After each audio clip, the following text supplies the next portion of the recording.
बहिना शिव चर्चा में गुरु और भैया के अंगना में चलो सब मिल जुल जहिना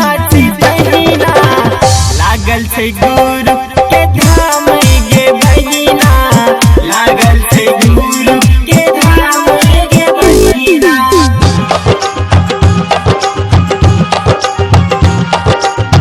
लागल छै गुरु के धाम गे बहिना। डीजे सैफ राजा मोतीपुर, डीजे सैफ राजा मोतीपुर, डीजे सैफ राजा मोतीपुर।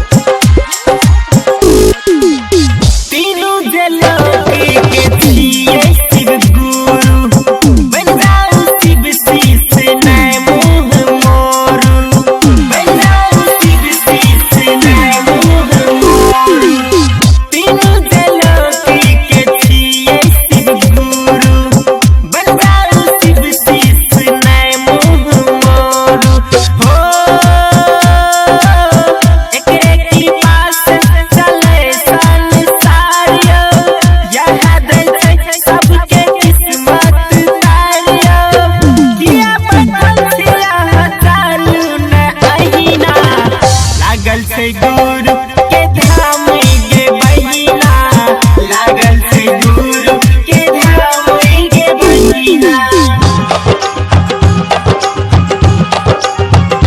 लागल छै गुरु के धाम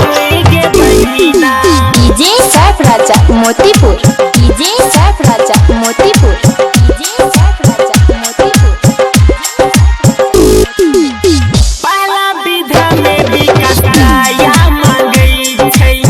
दोसर विधा में जे चर्चा करै छै दोसर विधा में जे चर्चा करै छै पहला विधा में विकास दया मांगै छै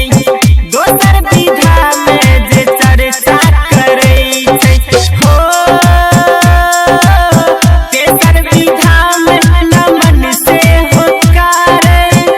108 बेर माला के उठेरे हाथ में भैया बनाला तू कंगना लागल छै गुरु